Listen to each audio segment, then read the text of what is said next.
നീ എന്റെ ഭർത്താവായതുകൊണ്ടാ പബ്ലിക്കായിട്ട് നിന്റെ കരുണ നോക്കി അടിക്കാത്തത്. എന്റെ കൂട്ടുകാരികളുടെ ഭർത്താക്കന്മാര് ഡയമണ്ട് നെക്ലേസ് കൊടുക്കുന്നു, ഫോൺ കൊടുക്കുന്നു. അവന്റെ ഒരു പരട്ട റോസാപ്പൂ. നിനക്ക് നാണമില്ലേ ഒരു റോസാപ്പൂവും കൊണ്ട് എന്റെ മുന്നിൽ വന്ന് സർപ്രൈസ് തരാൻ? നീ എന്റെ ഭർത്താവാണെന്ന് പറയുന്നത് തന്നെ എനിക്ക് നാണക്കേടാ. മാറി നിൽക്കടാ. ഇത്രയും പറഞ്ഞുകൊണ്ട് ശ്രീലക്ഷ്മി അവിടെ നിന്നിറങ്ങി. എല്ലാവരുടെ മുന്നിൽ വെച്ച് ഋഷി അപമാനിക്കപ്പെട്ടു. ശ്രീലക്ഷ്മിക്ക് ഒരിക്കലും അംഗീകരിക്കാൻ പറ്റാത്ത ഒരാളായിരുന്നു ഋഷി. മറ്റുള്ളവരുടെ നിർബന്ധത്തിന് വഴങ്ങിയായിരുന്നു അവൾ ഋഷിയെ കല്യാണം കഴിച്ചത്. പക്ഷേ അവൾ കരുതുന്നത് പോലെ ഒരു ബിസിനസ്സുകാരനായിരുന്നില്ല അവൻ. ഒരു ചേരിയിൽ ജീവിക്കുന്ന സാധാരണ ഡെലിവറി ബോയ്. അതായിരുന്നു അവന്റെ ക്വാളിഫിക്കേഷൻ. ആ തിരിച്ചറിവ് അവൾക്ക് ഒരുപാട് വേദനയുണ്ടാക്കി. അതുകൊണ്ട് തന്നെ അവൾ വീടിന് പുറത്തുള്ള ആരെയും അവളുടെ കല്യാണക്കാരെയും അറിയിച്ചിരുന്നില്ല. ഒരു ദിവസം ഓഫീസിലെ പാർട്ടി നടക്കുന്ന ദിവസം എല്ലാവർക്കുമുള്ള ഫുഡുമായി ഋഷി ഒരു ഡെലിവറി ബോയിയുടെ വേഷത്തിൽ അവിടെ എത്തി. മറ്റുള്ളവരുടെ മുന്നിൽ നാണം കെടാതിരിക്കാൻ വേണ്ടി ശ്രീലക്ഷ്മി അവനെ പണം കൊടുത്തു പറഞ്ഞുവിട്ടു.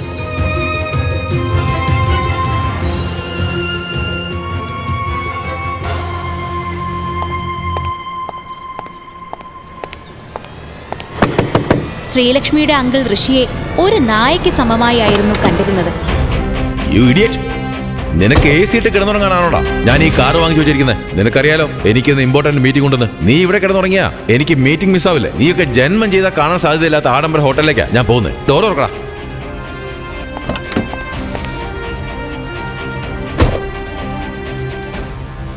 ഋഷി ചേരിയിൽ ജീവിക്കുന്ന ഒരു പാവപ്പെട്ടവനായിരുന്നു. പക്ഷേ അവന്റെ കല്യാണം നാട്ടിലെ തന്നെ ഏറ്റവും വലിയ പണക്കാരന്റെ മകളുമായി ആയിരുന്നു. അന്നു മുതൽ അവന്റെ സ്വാതന്ത്ര്യം നഷ്ടപ്പെട്ടു. എല്ലാവരും അവനെ ഒരു വേലക്കാരന് സമമായി ആയിരുന്നു കണ്ടിരുന്നത്. എല്ലാ ദിവസവും ആ കുടുംബത്തിലെ എല്ലാവരും, എന്തിന് അവിടുത്തെ വേലക്കാരി പോലും അവനെ ചവിട്ടി തേക്കുമായിരുന്നു. ആ വീട്ടിലെ നായയ്ക്ക് അനുവദിച്ചിരുന്ന മുറിയിൽ ഒരു ഷീറ്റ് വിരിച്ചായിരുന്നു അവൻ ഉറങ്ങിയിരുന്നത്. ശ്രീലക്ഷ്മി അവളുടെ കല്യാണം ലണ്ടനിലുള്ള ഒരു ബിസിനസ്സുകാരനുമായി നടന്നിരുന്നു എന്നായിരുന്നു സുഹൃത്തുക്കളോട് പറഞ്ഞിരുന്നത്. അവളുടെ കൂട്ടുകാരികൾക്ക് ഭർത്താക്കന്മാർ കൊടുക്കുന്ന ഗിഫ്റ്റ് കണ്ട് അവൾ അസൂയോടെ നോക്കുമായിരുന്നു. അങ്ങനെ ഒരു ദിവസം ശ്രീലക്ഷ്മിയുടെ അങ്കിൾ ഋഷിയെ നാട്ടിലെ ഏറ്റവും വലിയ ഹോട്ടലിലേക്ക് കൊണ്ടുപോവുകയായിരുന്നു. ഋഷി, നീ എന്നെ ഹോട്ടലിന്റെ പുറത്ത് ഡ്രോപ്പ് ചെയ്താൽ മതി. പാർക്കിങ്ങിന്റെ സ്ഥലത്ത് വെയിറ്റ് ചെയ്യണം. ഞാൻ വിളിച്ചല്ലാതെ അകത്തേക്ക് വരരുത്. നാട്ടിലെ ഏറ്റവും വലിയ പണക്കാരൻ്റെ ഹോട്ടലിലേക്കാണ് ഞാൻ പോകുന്നത്. കേട്ട് കാണും, ലക്ഷ്മൺ. അയാളെ കണ്ട ഞാൻ നിന്റെ കാര്യം പറയാം. ആ ഹോട്ടലിൽ വല്ല അരിവെപ്പ് ജോലിയും ഉണ്ടെങ്കിൽ നിനക്ക് വാങ്ങിച്ചു തരാം. അല്ല, ആ ജോലി മാത്രമല്ല നിനക്ക് അറിയൂ. അല്ലെങ്കിൽ പാത്രം കഴുകാനുള്ള ജോലി വാങ്ങിച്ചു തരാം.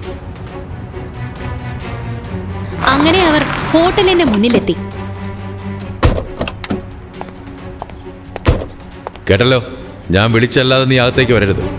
ഇത്രയും പറഞ്ഞുകൊണ്ട് ശ്രീലക്ഷ്മിയുടെ അങ്കിൾ അകത്തേക്ക് പോയി. ഋഷി ഉടനെ തന്നെ വണ്ടി പാർക്കിംഗ് സ്ലോട്ടിലേക്ക് കൊണ്ടുപോയി. നീ എങ്ങോട്ടാണ് തള്ളി കയറിക്കൊണ്ട് പോകുന്നേ? ഇത് VIP പാർക്കിംഗ് ഏരിയ. നിന്റെ വണ്ടി ഇവിടെ ഇടണ്ട. ഋഷി താനൊരു VIP ഗസ്റ്റിനെ കൊണ്ടാണ് വന്നതെന്ന് സെക്യൂരിറ്റിയെ പറഞ്ഞു ബോധ്യപ്പെടുത്താൻ ശ്രമിച്ചു. ഋഷി സെക്യൂരിറ്റിയെ എത്ര പറഞ്ഞു വിശ്വസിപ്പിക്കാൻ ശ്രമിച്ചിട്ടും അയാൾ വിശ്വസിക്കാൻ തയ്യാറായില്ല. സെക്യൂരിറ്റി അവനെ മുന്നിലേക്ക് പിടിച്ചു തള്ളി. ചെന്ന് വീണത് ഹോട്ടൽ മുതലാളി ലക്ഷ്മണിന്റെ കാറിന്റെ മുന്നിലായിരുന്നു. എന്താ ഇവിടെ കാണിക്കുന്നത്? ആ ശബ്ദം ഹോട്ടലിന്റെ മുതലാളി ലക്ഷ്മണിന്റേതായിരുന്നു. ഋഷി സാർ, നിങ്ങൾ? സാർ, എനിക്ക് മാപ്പ് തരൂ. ഇയാൾക്ക് സാറിന് മനസ്സിലായില്ല. സാർ, എന്നോട് പറഞ്ഞുകൂടായിരുന്നോ? ഞാൻ തന്നെ സാറിനെ ഒന്ന് കൂട്ടിക്കൊണ്ട് പോയായിരുന്നില്ലേ? സാർ കാറിന് താക്കോല് തരൂ, ഞാൻ പാർക്ക് ചെയ്യാം. ഇത് കണ്ട് ഞെട്ടൽ മാറാതെ നിൽക്കുന്ന സെക്യൂരിറ്റി, സിറ്റിയിലെ ഏറ്റവും വലിയ പണക്കാരൻ, ഒരു ദരിദ്രന്റെ മുന്നിൽ കൈകൂപ്പി നിൽക്കുന്നത് കണ്ട് അയാൾ അത്ഭുതപ്പെട്ടു. ഈ സമയം ശ്രീലക്ഷ്മിയുടെ അങ്കിളിന്റെ കോൾ അവന്റെ ഫോണിൽ മുഴങ്ങി. താങ്ക് യു ലക്ഷ്മൺ, പക്ഷേ എനിക്കിപ്പോ പോയേ പറ്റൂ. ഞാൻ പിന്നീട് എപ്പോഴെങ്കിലും നിങ്ങളെ വന്ന് കാണാം. ഋഷി ഉടനെ തന്നെ അവിടെ നിന്നിറങ്ങി ശ്രീലക്ഷ്മിയുടെ അങ്കിളിന്റെ അടുത്തേക്ക് പോയി.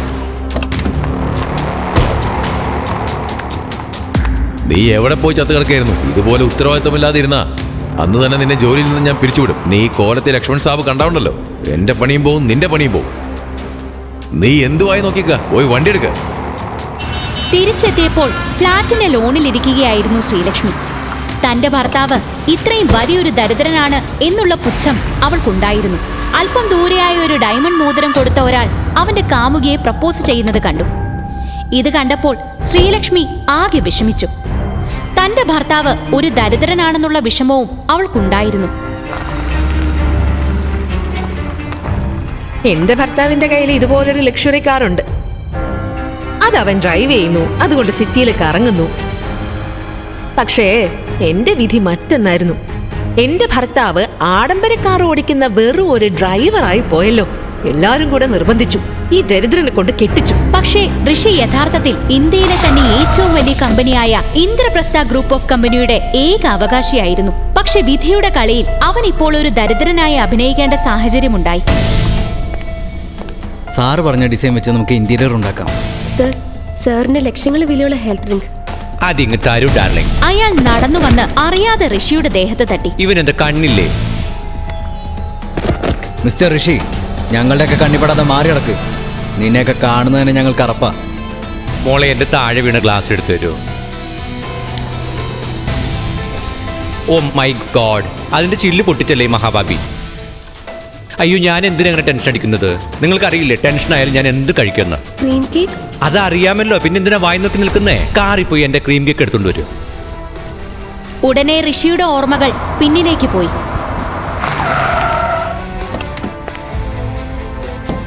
ഞാൻ ഋഷിൻ പ്രതാപ്, ഇന്ദ്രപ്രസ്ഥ ഗ്രൂപ്പ് ഓഫ് കമ്പനിയുടെ ഏക അവകാശി. നീ എന്ത് തേങ്ങ ആലോചിച്ചുകൊണ്ടിരിക്കുകയാണ്? സ്വപ്നത്തിൽ നിന്ന് പുറത്തു വരൂ മിസ്റ്റർ ഋഷിൻ പ്രതാപ്. നിങ്ങൾക്കറിയാമോ നീ എന്തുമാത്രം ഡാമേജാണ് എനിക്കുണ്ടാക്കിയത്? ഞാൻ എന്ത് തെറ്റ് ചെയ്തു? നീ ഇപ്പൊ 2 ലക്ഷത്തിന്റെ നഷ്ടം ഞങ്ങൾക്കുണ്ടാക്കിയത്. സോറി അങ്കിൾ, ഞാൻ നിങ്ങളെ മനഃപൂർവ്വം ഉപദ്രവിക്കാൻ വേണ്ടി ചെയ്തതല്ല. റിഡിക്കുലസ്. ദൈവം എന്തിനത്രയും പാവപ്പെട്ടവരുണ്ടാക്കുന്നത്? Cheers darling. ചിയേഴ്സ്. വീട്ടിലെത്തിയ ഋഷിയെ കാത്ത് മറ്റൊരു ദുരന്തമുണ്ടായിരുന്നു. ശ്രീലക്ഷ്മിയുടെ അച്ഛൻ അയാളുടെ ഭാര്യ ദേവയാനിയും അവരുടെ സുഹൃത്തുക്കളും ഉൾപ്പെട്ട ഒരു റമ്മി പാർട്ടി നടക്കുകയായിരുന്നു.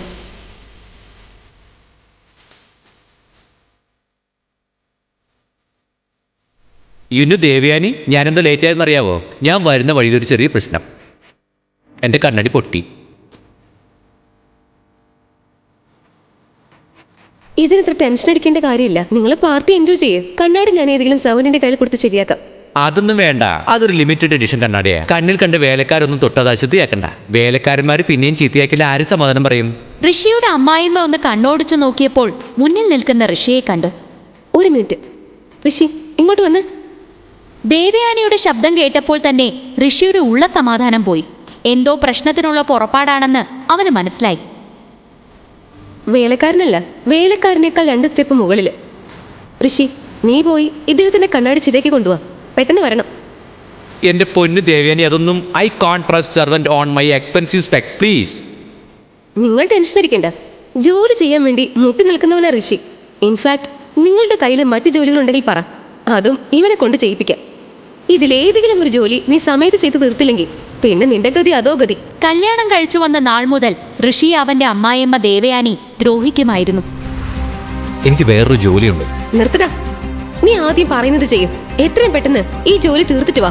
എന്നിട്ട് വേണം നിനക്ക് അടുത്ത ജോലി തരാൻ. എനിക്ക് അറിഞ്ഞൂടാ ഏത് നശിച്ച നേരത്താണോ എന്തോ ശ്രീലക്ഷ്മി ഈ നാറിയെ കിട്ടിയത്. അവൾക്ക് വേറെ ഒരുത്തനെയും കിട്ടിയില്ല. ദേവയാനി, എനിക്ക് നിന്റെ അവസ്ഥ മനസ്സിലാവും. പക്ഷെ നീ എന്തിനാ ഇങ്ങനെ ആവശ്യമില്ലാതെ ടെൻഷൻ അടിക്കുന്നേ? Just breathe and be normal.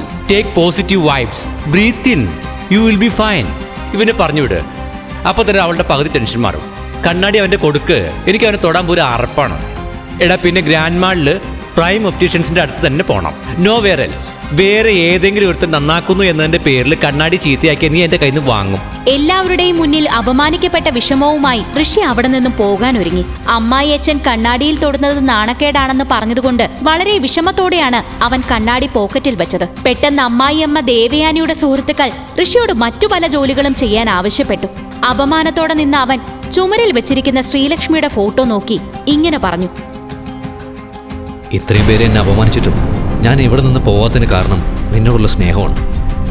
എനിക്ക് നിന്നെ വിട്ടുപോകാൻ കഴിയുന്നില്ല. I really love you. ഇവരെല്ലാവരും എന്നെ അപമാനിക്കുന്നതിനുള്ള മറുപടി ഞാൻ എന്തെങ്കിലും അവർക്ക് കൊടുക്കും. ഇത്രയും കാര്യങ്ങൾ മനസ്സിൽ പറഞ്ഞുകൊണ്ട് ഋഷി അവിടെ നിന്ന് ഇറങ്ങി. അവൻ അവന്റെ സ്കൂട്ടർ എടുത്ത് അവിടെ നിന്നും പോയി. വഴിയിൽ വെച്ച് അവന്റെ ഫോണിൽ ശ്രീലക്ഷ്മിയുടെ ഒരു കോൾ വന്നു. ആ ശ്രീലക്ഷ്മി, പറ.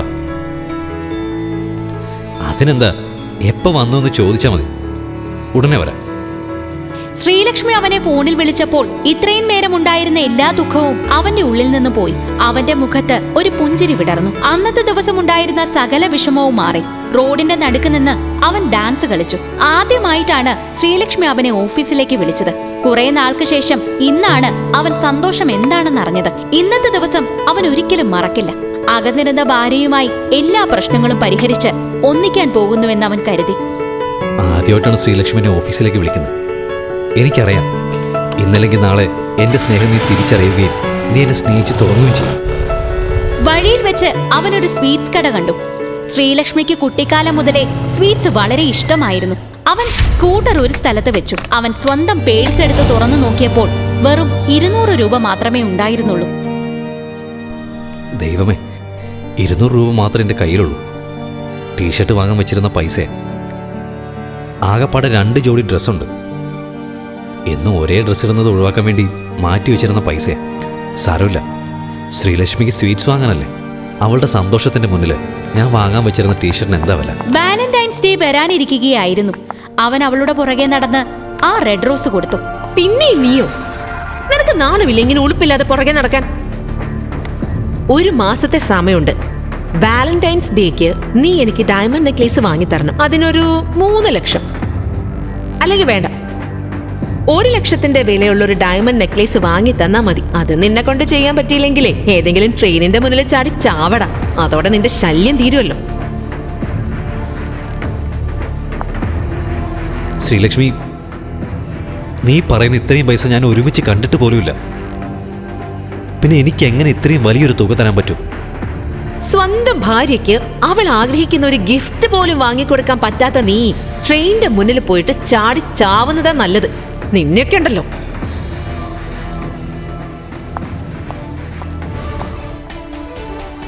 ഈ കഥ തുടർന്ന് കേൾക്കുന്നതിനായി ഇപ്പോൾ തന്നെ പോക്കറ്റ് FM ആപ്പ് ഇൻസ്റ്റാൾ ചെയ്യൂ. Link in description.